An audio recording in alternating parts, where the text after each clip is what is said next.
Good morning, everybody. Welcome to the Taste of Tai Chi class, courtesy of the MIL program from the Adult Education System in Montclair. I'm Don. Don't know if anybody is here for the first time, but what we're doing is traditional Yang style Tai Chi Chuan. Tai Chi is sort of the street name or the nickname for what we do. Tai Chi is an ancient and honored martial arts system that has been repurposed and now allows it to be used as a wonderful exercise system, promoting mental, physical, and emotional health maintenance. It does a wonderful job of that. Its primary focus is control of your body to a really, really serious degree. And we're going to be doing things in a very, very slow manner, which means that you have to understand the control issues. The control issues tend to be problems of stability more often than not, balance. So what we need to do is to learn how to balance ourselves, not only on one foot, but the other foot and both feet at various times throughout what we do. And what we do has a kind of a program to it. We've been working on this for something like 30 years now. So we've got it down to a kind of a pattern. We can get the class done in an hour and leave you only partly confused. I say that because we do work on individual details that are probably a little easier for you to absorb. And it's using those details in the larger sense, incorporating those details in the form that we do, the choreographed part that we do, that get you into trouble. So we learn the details as best we can, and then try to figure out how to use those details in a larger sense. So the first thing that we're going to do is to put ourselves into the Wu Jie Position. To get to that position, your head should be upright, your chin should be tucked toward your body, your shoulders should be consciously relaxed and rounded forward. Now tuck your tailbone, bend your knees, and make sure that your feet are close together with all your toes pointed in the same direction. You should feel nice and solid. And the Wu Jie position, which means nothingness, by the way, the Wu Jie position is where we start lots of stuff. We're starting the whole form right here. Before we do the form, we're going to bow in. It's a traditional kind of activity. And because this is an ancient and honored traditional martial art, and I'm an ancient traditional martial artist, we're going to do it the traditional way. How's that? So your left hand is going to be a willow palm. Your right hand is going to be a fist. Your left foot is put forward in the point step. Now fold your left hand over your right fist. Keep your eyes up as you bow. We're in business. That's just a tradition that offers mutual greetings and respect to each other. In ancient China, however, it had a different meaning. If you were wandering along a pathway deep in the woods in some rural area and you met somebody coming the other way, that was a way to show that you are not armed and dangerous. So I'm assuming that none of us are armed and dangerous at the moment. Okay, the next thing we're going to do is a series of exercises. These exercises are meant to work on your ligaments, your tendons, all your connective tissues. We don't care anything about building muscle and stuff like that. You go to the gym for that, or just go out in the backyard and do some serious gardening. You get the same effect. So the first exercise is called swinging arms. We're going to put all our weight on the left side and pick up the right heel just a little bit and check your balance. Go to a tiptoe position and check your balance again. If your balance is okay, keep the toes pointed down, pick up the knee, move the foot, and gently touch the floor. Lower the heel a bit, push the heel away, center your weight, and sink. Now we're ready for swinging arms. So you're going to turn your body to the right, to the left, to the right, and repeat. Okay, keep your knees nicely bent. All your movement stems from the waist. If you turn your head and look over your shoulder in the direction that you're turning, you're going to turn a little more completely, and it will do the job of exercising your body parts a little better. You can do this as quickly or as slowly as you please. Your knees should be bent the whole time. Your feet should feel completely flat on the floor.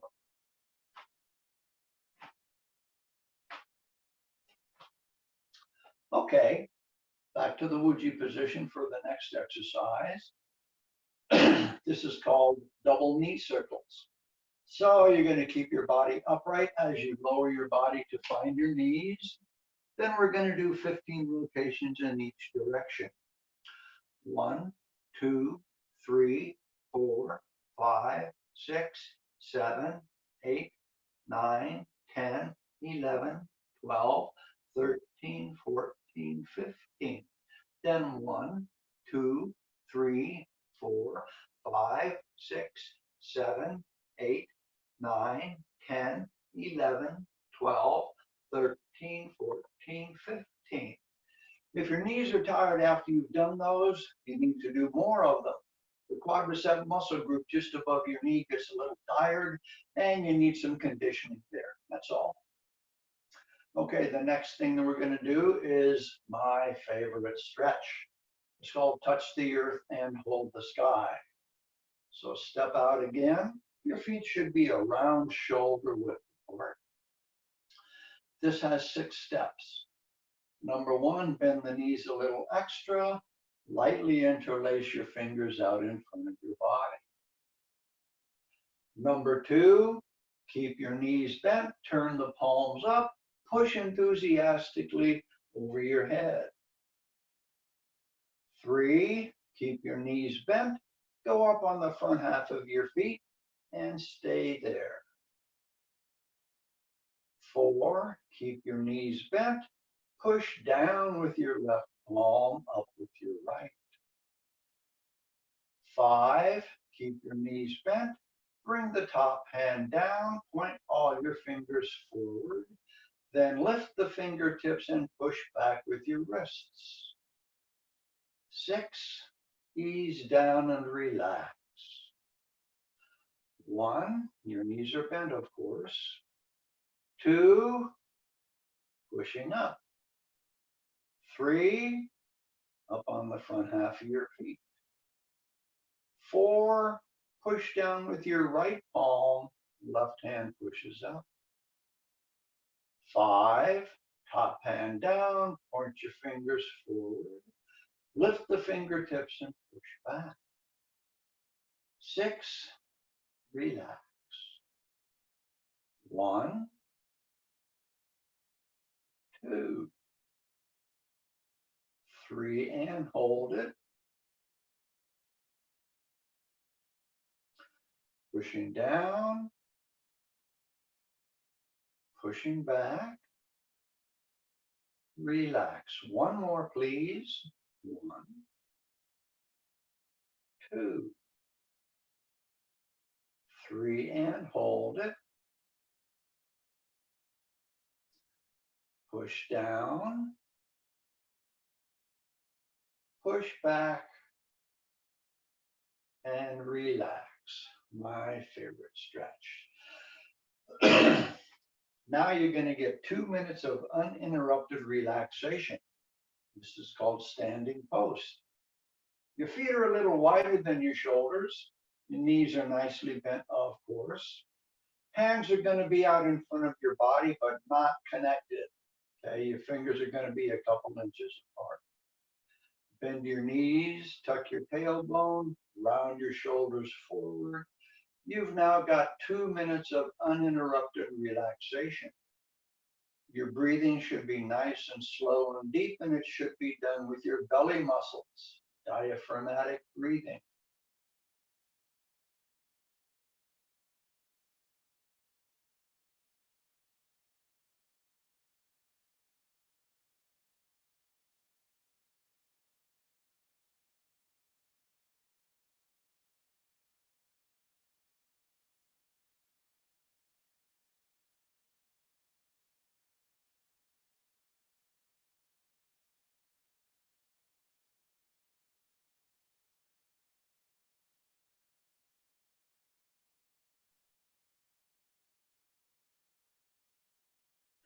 1 minute.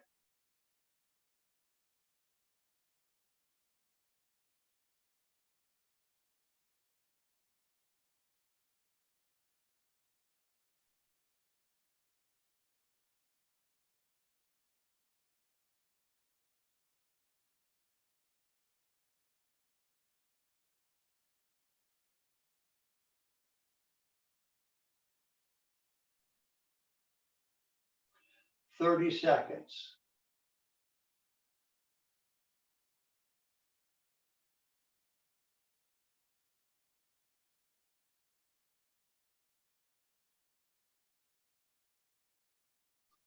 Fifteen seconds.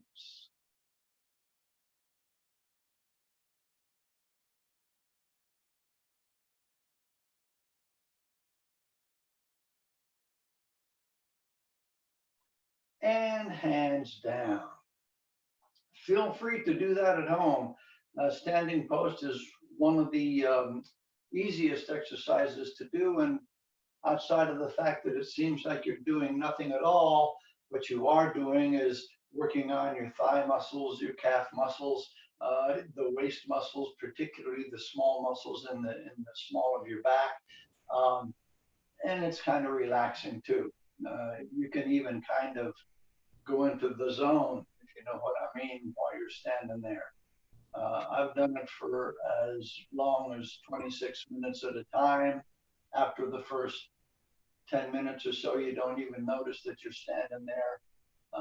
It's a good exercise. In fact, all of them are a good thing to do when you first get out of bed in the morning. I do recommend them. Okay, before we do the form, I just want to remind everybody that if you go to my blog website at donmadsen.blogspot.com, mute your device, please. If you go to that point, there's all sorts of information about what we do, including 2 videos of me doing the form, one from the front, one from the back. And there is also a step-by-step instruction sheet that you can download and print out, you know, carry around with you when you feel like practicing if you want. Okay, you've had enough rest. We're going to do the form, the whole form, and nothing but the form. You're going to start in the Wu Jie position. I'm going to do it nice and slow. I'm going to give you the name of each posture. Then we'll do the posture and then move on to the next one, which I will also announce the name for. Okay, are you ready? Preparation.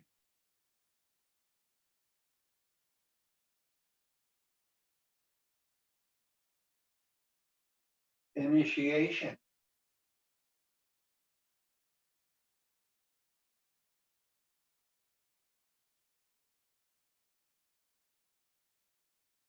Grasping the bird's tail to the right.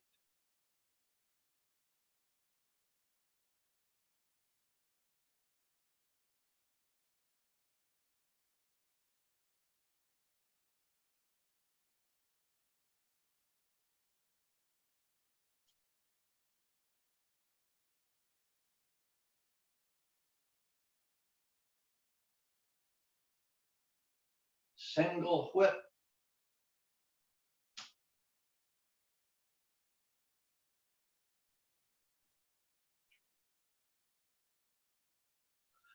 Wave hands like clouds.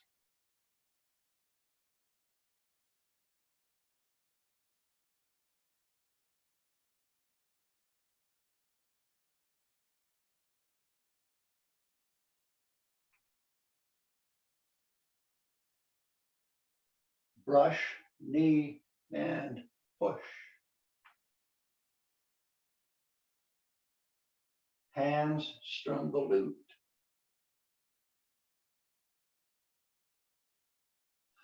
Step back and repulse the monkey.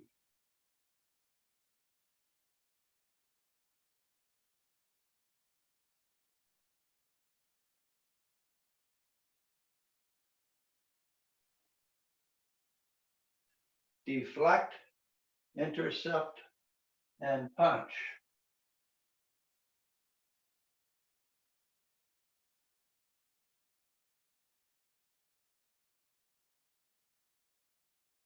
Shutting the door.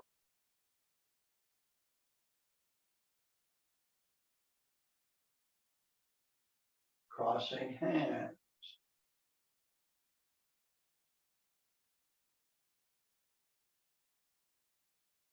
Conclusion.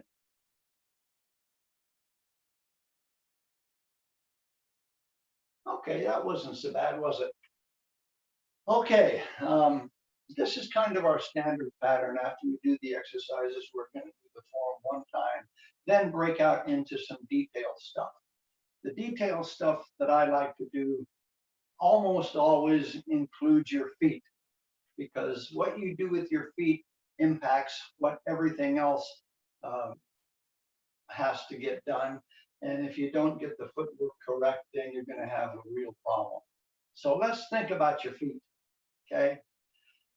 As you look down at your feet, you notice that your weight is mostly on the back of your foot, on your heels. That's the way we're designed, because we were designed to be able to run, all right? That's a compromise for our stability. Okay, when you're running, your stability is a little different than when you're standing. But if you want to be stable, you have to learn where your weight is supposed to be. In our case, what we're trying to do is not only to lower our center of gravity by getting closer to the floor, we're also finding it necessary to move our center of gravity a little forward. Because if we don't move it a little forward and your weight's on your heels, you're not going to be stable or in a position to control yourself very well. So we talk about something called the bubbling well. The bubbling well is a place about the middle of your foot, okay? It's actually the geographic center of the way that your weight is distributed on your foot. What you want to do is to envision or imagine that bubbling well. And every time that you move your foot and you shift your weight, you want to put your weight directly above that bubbling well, because that allows you to do other stuff with the other parts of your body and still be balanced and still be under control. So think about that bubbling well a lot, particularly when you're moving from one position into another. So when we do our preparation posture, your weight is completely on the bubbling well on one side, then you shift out. And if you shift your weight completely onto that side, your bubbling well is there, which lets you do other stuff and still be in control. So if you think about your bubbling well all the time, it's going to keep you out of trouble, okay? The other thing that I'd like to point out is there is such a thing as trying too hard. Don't be obsessed with perfection.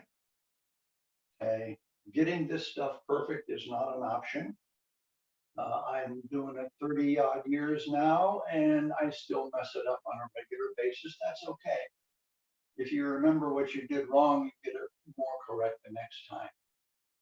Now, the other thing about your feet is that we turn our bodies a whole lot, and where you put your feet enables you to do that more correctly. Okay, for instance, we have this one move that, well, it comes up in grasping the bird's tail, which we've already practiced, but we're going to turn our body position so we're facing over there.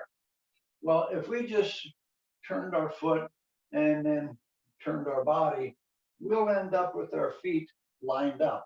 Our heels are lined up, and it's like we're standing on one railroad track with both feet. Not a very functional way to stay there for long. So what we have to do when we're going to step out is to step behind ourselves as well as the direction that we're going to be moving. If we do that and then carry on, okay, go to your bubbling well on the front foot, you can pick up the back toes And just by turning your body, you can bring the toes around into the correct position. Your feet are now in what we call a bow and arrow stance. Looks like this, okay? The front foot is pointed directly forward. The back foot is pointed out to the side. But more importantly, the heels are separated about the same as the distance between your hip bones, okay? Between your hip bones. A little more, a little less is going to make a difference. The truth is, every one of us has a sweet spot, and we're going to try to go there. It might be a compromise between balance and control and stability, but it's your comfort zone. So find it and remember to go into that comfort zone whenever you can. So, okay, so another idea. When you shift your weight, you're not going over there like that. What you're going to do is to make a very tentative move. Go out there and confirm that there's something to step on. Okay, maybe like stepping on ice or something. Okay, find the place you're going to go. Then slowly shift your weight into whatever new position you're going to go to. Maybe it's a centered position where your feet have equal amounts of weight on them. Maybe you're going to keep going and you're going to shift your weight so that your weight's 70% on the front leg, which kind of always indicates that you're going to turn your body. So there's all sorts of little details of the puzzle that is Tai Chi. So what I want to do is to go through the first 4 or 5 postures. I think last time we ended up with single foot. Maybe we'll go forward to wave hands like clouds today. So let's see what we got. Okay, go to the Wu Jie position. Reminder, your head is upright, your chin is tucked toward your body, your shoulders are consciously relaxed and rounded forward. Your back now is kind of rounded, okay? Kind of rounded. So tuck your tailbone and bend your knees, and remember you're bubbling well. You don't want your weight on the toes, nor do you want your weight on the heels. It's about halfway in, and you'll know it when you find it. You should feel pretty solid. Preparation has 2 steps. Number 1, sink on the left side while you pick up your right heel just a little bit and check your balance. If your balance is okay, go to a real tiptoe position with that right foot. Check your balance again. Okay, number 2, you're going to keep your toes pointed down, pick up the knee, move the foot, and gently touch the floor. Lower your right heel just a little bit and push the right heel away. The goal here is to get your feet to be parallel. Once you've stepped out, now center your weight and sink again. If you did it right, your toes are going to be parallel. I've got a bad habit of stepping a little behind myself too much, so I have to pay a lot of attention, okay? So in this position, you should feel nice and solid, okay? Your weight's on your bubbling wells, you're sunken, your shoulders are relaxed, so your center of gravity has gone toward the floor. Should be nice and solid. Next posture is called initiation. The good news is you don't have anything to do with your feet. The bad news is all the rest of your body is in motion. Number 1 says sink the shoulders, 2, raise your arms, but you're also bending your knees a little extra. Your hands go up to the level of your shoulders. Number 2, sink the elbows to draw your hands a little closer, not very much. You don't want them back by your shoulders. You want them still out. You've only pulled them towards your body maybe 15% or so. Number 3 says sink the wrists, 2, raise your fingers. What you're really doing is pushing forward with the bottom parts of your hands, and your fingers kind of get up out of the way. Number 4 says push toward the floor as you straighten your body, then relax your hands. Your hands, again, are not by your body. They're way out in front of you, about a 45-degree angle reference your body or so, but they're never going to be back here by your body. Your elbows have no business touching your body, okay? Okay, so let's do those two again. Preparation in 2 steps. 1,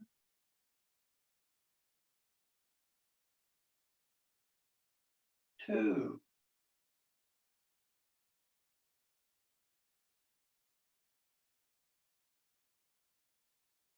Good. Next up is our old friend grasping the bird's tail to the right. It's got a lot of moving parts, but just keep at it, you'll get there. Okay, number 1, shifting to the back leg, embrace fall, make a T-step. 2, make a sit step. This is the one where you had to step behind yourself as well as in the direction that you're going. 3, as you shift your weight forward, push down with your left palm, raise the right forearm into the blocking position. 4, invert the hands. Drop the right elbow to turn the right palm up. Turn your body away just enough to point to the wall in front of you. Turn both hands over to the left. Round your shoulders and arms so that your 2 tiger's mouths face one another. This is your tiger's mouth. You have 2 of them, 1 on each hand. You want to have the forward hand is palm down. The hand closest to your body is palm up, and the tiger's mouths face one another. 5 is a drag, so shift your weight onto the left side and sink. Then turn your body toward the front. Your hands are right in front of your belly with your tiger's mouths still facing one another. 6 is a release. Shift back forward and extend your arms at shoulder level. Arms and hands are relaxed. 7 is prepare to press. Turn the right palm so it faces your left shoulder and push the arm away. Left hand goes high over the top. Drop it right down to meet the wrist of the other hand on the inside. So your left fingers point up, your right fingers point back. Your hands are right in front of your chest. Your weight at this point is on the right side, so you should be able to pick up your left toes. And just by turning your body, those toes are going to come around. When you've turned completely, turn the fingers in opposite directions and push forward and separate your hands about an inch. Not too far. Number 9 is the pull down. Turn your hands into the tiger's mouth position and grab the top of that swimming pool ladder that we've been talking about. Shift your weight back onto the left side and sink a little bit. Then move your hands down that ladder all the way to the level of your hips. Number 10 is the push. Turn the palms of your hands to face up and bring your hands up even with your shoulders. As you shift your weight forward, point the fingertips up, continue shifting your weight and push. Single whip is next. It's got 5 steps. Number 1, shift onto the back side. Make sure you pick up the front toes. Turn your body 90 degrees toward the front. 2, shift your weight right. Reach out to make a hook. Bring your left hand to your waist and make a T-step with your left foot. 3, make a sit step. Remember, this is hip width apart. You don't want to step in front of your other heel. You step out to the side. 4, as you shift your weight forward, bring the left hand up to guard the face. 5, Pick up the back toes, turn the body, bring the left hand close to the shoulder, then turn the left hand and push straight out the edge of your hand, leading the way. Okay, how'd that feel? Yeah? Okay, we'll do it again then. This time, let's smooth it out. Let's make it a little more quick, but it's only being quicker because we're going to connect the dots smoothly. Does that make sense? I hope so. I talk nonsense some of the times. So it goes. Okay. Wu Jie position. Preparation.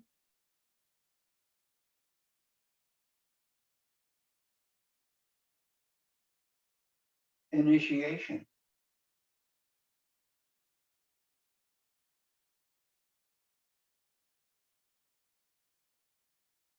Grasping the bird's tail to the right.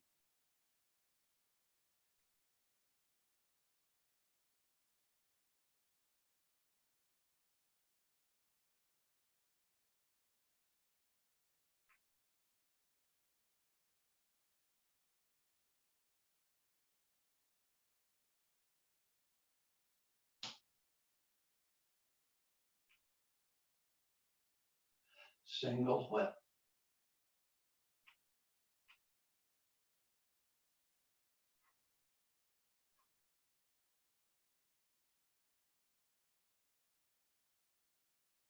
What do you think?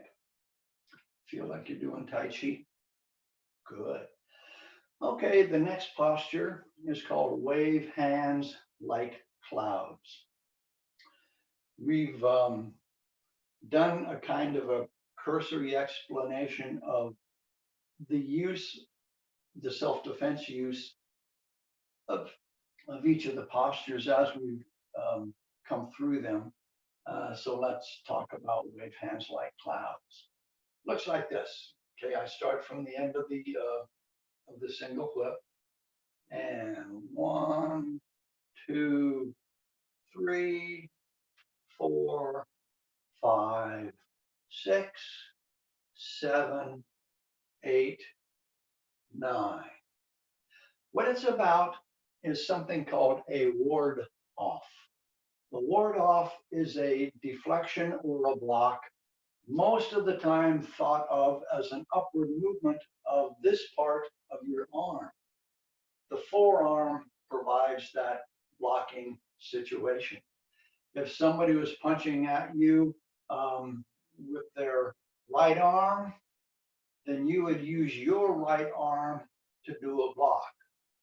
Then what you would do would be to drop the elbow a little bit and turn your body in the other direction with the idea that you're guiding their arm away from you. Okay, so instead of ending up at the point of your nose, it misses off to the side over here. At the same time, what you've done is to turn their body, which means that they can't easily use their other hand to initiate another strike. Okay, so when I turn them, I'm turning their body, which means it's hard for them to reach you. Okay, and then of course the other two are just doing it with the other hands. Symmetry and the beauty of the motion is part of why we do certain things with certain numbers of repetition. In the longer form, the 24 posture form, instead of being a count of 9, this would be a count of several times more. But we do it the short version, if you will. So at the end of your single whip position, okay, the first thing you're going to do is to check that your feet are in good condition. So your forward foot, which is your left foot in this case, is pointed directly forward. Your back foot is pointed off at a 45-degree angle. And most importantly, the heels of your feet are about as wide apart as your hip bones are. So take a look down there. Make sure that you've got this channel running back between your heels that's a significant distance apart. Otherwise, if your feet are too closely lined up, you're not going to have any lateral stability.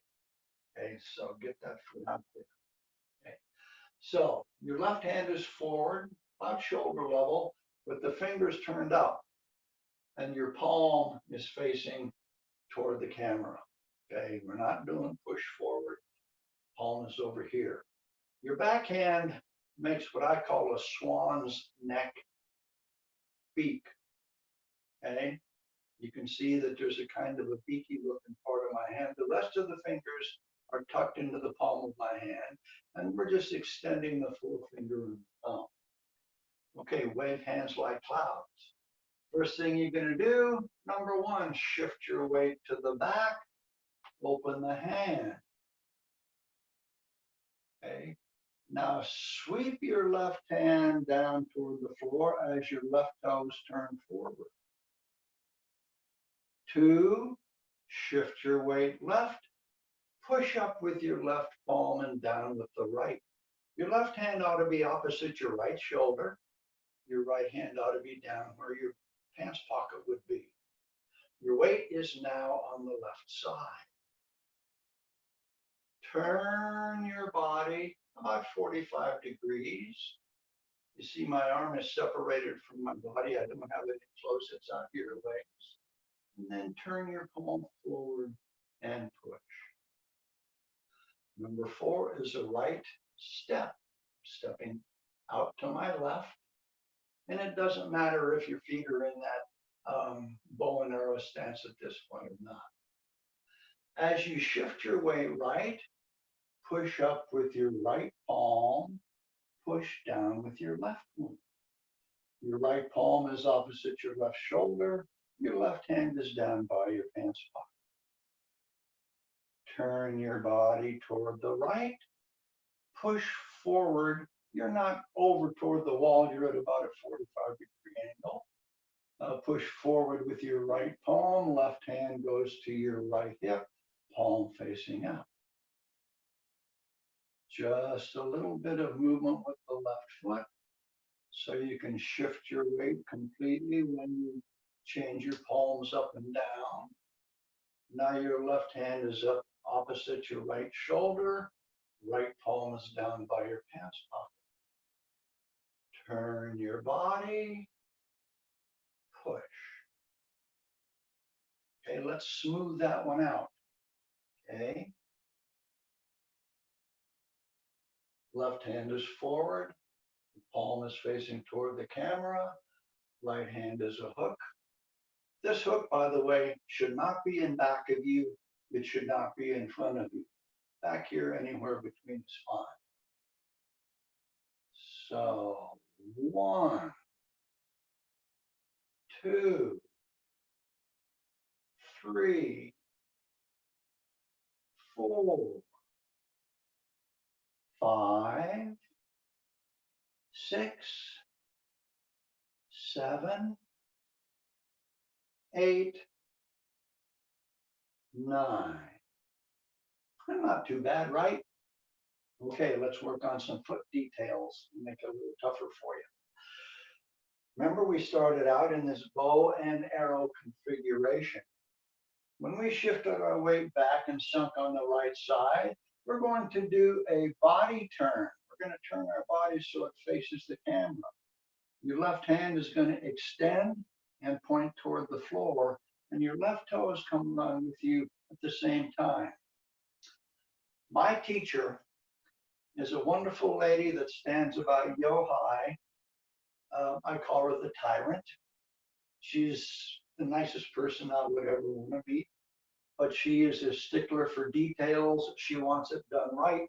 So I may be doing just this motion for 15 or 20 times before she's satisfied. And if she's satisfied, I'm satisfied. What you have to do is to shift onto that back foot and sink a little. In fact, every time you move, you're going to sink. What this allows is a turn of your body that is functional and comfortable at the same time.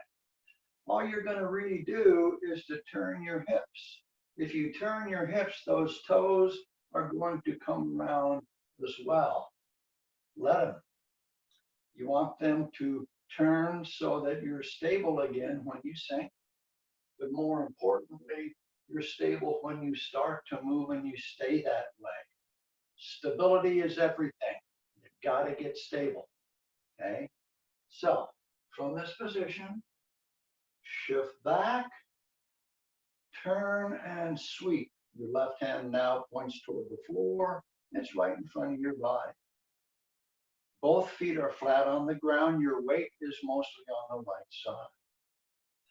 So shift completely to the left side as you push up with your left palm, down with the right. Your weight stays over here on the left as you turn your body. Push forward with your left palm. Remember, what we did was to block a punch coming in, guide that fist and arm out of the way, and if you want, you could strike with this hand.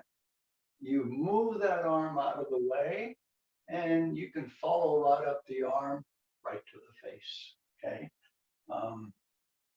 That's optional. Do it or not, it's okay. Okay, again. And 1, 2, shift the weight and sink on the left side now. 3. Number 4 is called the closing step. You're just going to reposition that foot because you know you're going to go off in a slightly different direction. It's also not necessary to reach out there as far as you can. Remember, you're supposed to be comfortable. So reach until you find a place that's easily reachable and you're comfortable. So now you shift your weight on to the other side and sink. Remember what we said about sinking. Remember where your bubbling well is and go there. Turn the body, push. Another closing step. Shift the weight, shift the hands, turn the body, and push. Okay, reminder, if you have questions about what we do, please feel free to email me. You can also leave comments on my website page. You know, no reason to not reach out to get a question answered if you have one. Okay, hopefully at some point we'll get back to the real world and do this in person, where we can have a dialogue about the good, bad, and ugly stuff that we're doing, we're not doing right, and everything will be back to a new normal. Meanwhile, let's do everything up to and including wave hands like clouds. Preparation.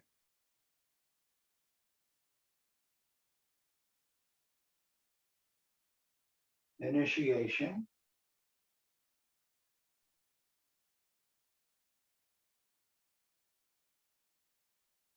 Grasping the bird's tail to the right.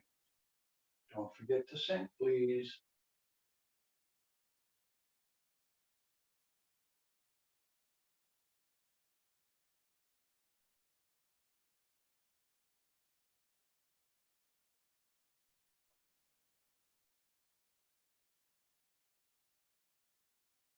Single whip.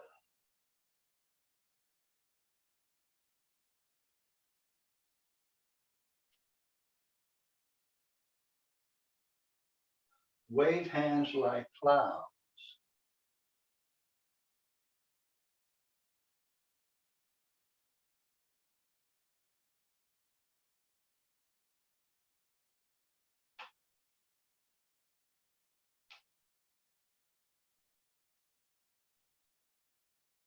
How'd that feel? Like you're doing Tai Chi? Want to go on to the next posture? Huh? Do you? Do you? Sure you do. It's called brush, knee, and push. Okay, we're in this position. Okay, what you're going to do is to shift your weight back, make your hands Out here, you're going to be in kind of this position. Bring the foot in. Step out. As you shift your weight forward, your left hand comes down right in front of your body. Your right hand comes close to your ear. You're just going to turn your body. Your hands don't move. Turn your body. And push forward with the right palm while the left hand goes down next to your left hip. Okay, let me show you at a kind of a standardized speed. Okay, we've just done this. So we're going to shift out, step, prepare, turn the toes and push.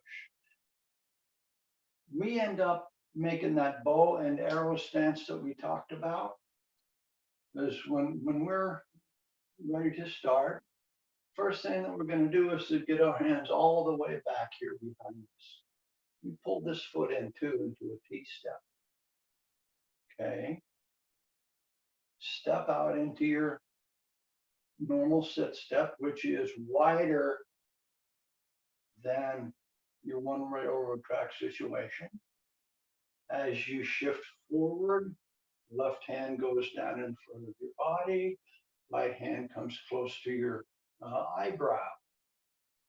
Your weight's 70% on the front leg, so you should be able to pick up the back toes without any trouble. You're simply going to turn the body, push forward with the right palm, left hand goes to your left hip. Okay, let's break that one down.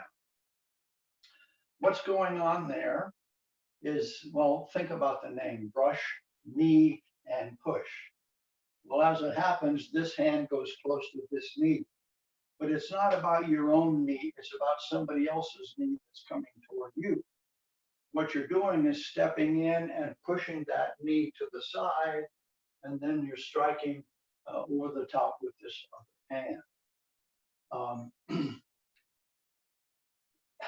Tai Chi has more circular movements than it has straight movements. The circular movements very often set up a very powerful strike, a very linear strike that happens after something in a circular movement has cleared the way so that that can happen. So what's going on? I'm moving somebody's knee in and striking at them. Okay. If they're close enough to have that knee close enough to us, they're close enough for me to reach their chest or their face with the bottom part of my hand. We call it a palm strike. And it's every bit as powerful as a punch, but we use those two. This one happens to be a palm strike. So what you're doing is extending that hand and striking, but you don't extend it too far. You don't have any rigid arm kind of movements. Everything has the elbow relaxed and dropped toward the floor. It's like if you hung a string and a weight on it, it would dangle right from the elbow, okay? You never ever make a straight arm. It's always got a little bit of relaxation there. Everything that we do has an element of relaxation involved in it. There's a lot of good reasons for that. The resiliency of the movement is better for your body than having something that's completely rigid. It's also a way to be able to impart a particular kind of energy instead of the straight arm through punch kind of thing that boxers and karate people try to do. Our strikes keep that relaxed elbow, and the energy, instead of going straight, goes in an explosive manner in every direction. So there's a lot of different details about that. Okay, so let's take a look again. From the end, single foot. No. From the end, we'll wave hands like clouds. So shift on to the right side, make a T-step with your left foot, extend the arms. Make a sit step. As you shift your weight, right hand comes close to your eyebrow, Left hand is in front of your body. Your weight's on the front leg, so you can pick up the toes on the back one. As you turn your body, then you strike. Right palm forward, left hand at your left hip bone. Okay? Questions? Email me, write me comments, smoke signals, whatever.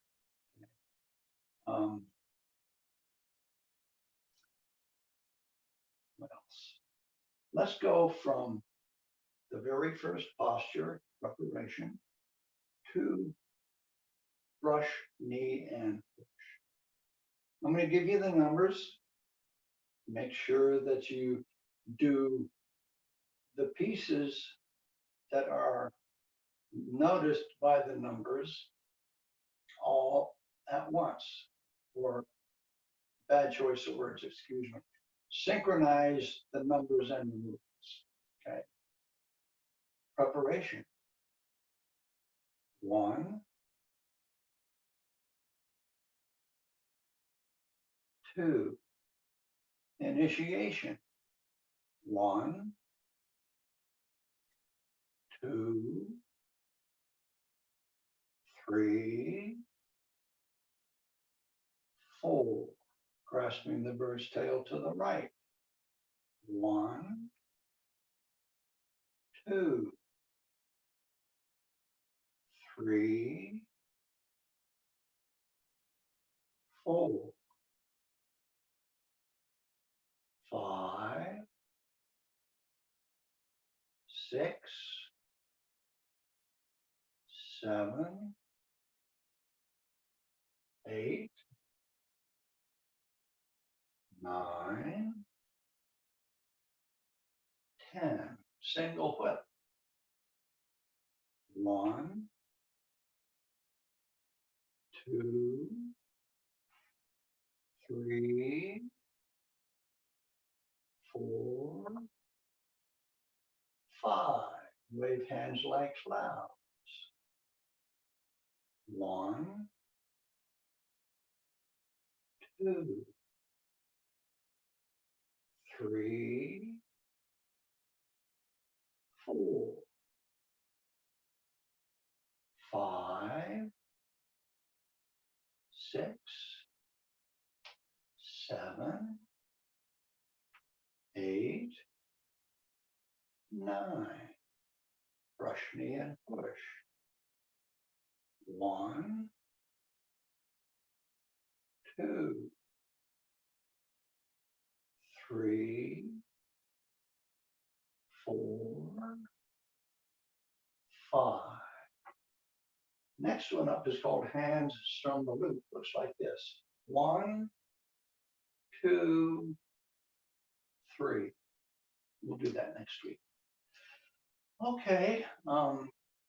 Reminder about a few things. Check your bubbling well. Know where it is. Get familiar with it. Make sure you know what to do with it. 2, relax. You can't do Tai Chi with your muscles and body stiff. Doesn't work. Relaxation is a very, very important part of it, and you need to learn how to relax. Most people have the most trouble with their shoulders. Consciously let them droop. Also consciously round them forward. When you do that, your back gets more rounded, and you're even going to lean just a little bit from the hip bone, just a tiny bit. Okay, you're going to tuck your tailbone. Okay, just tuck it.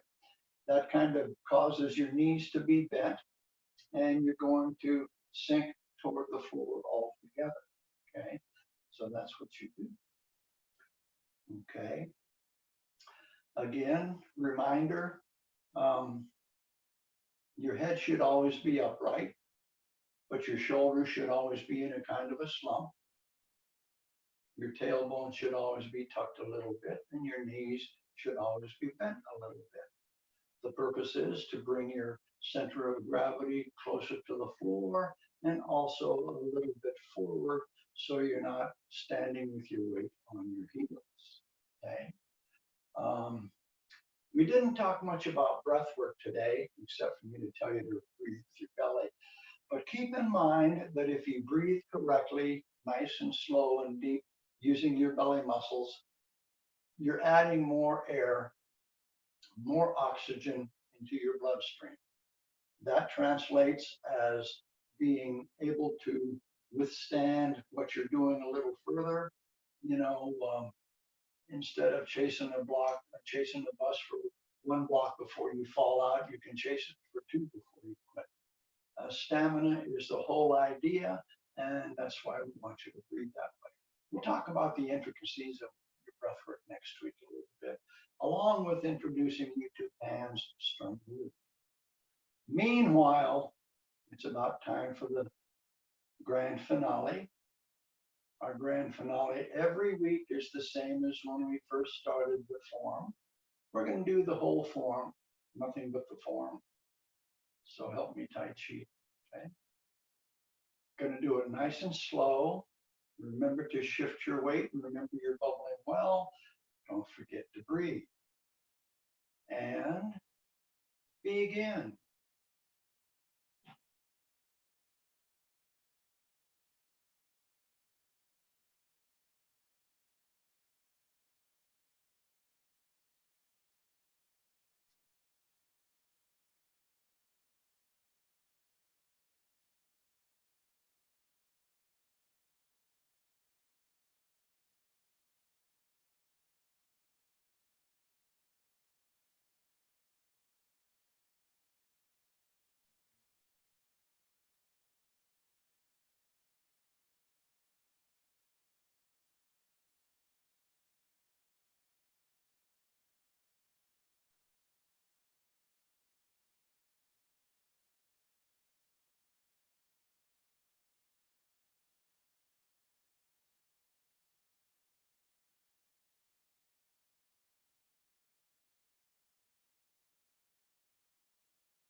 Pretty good.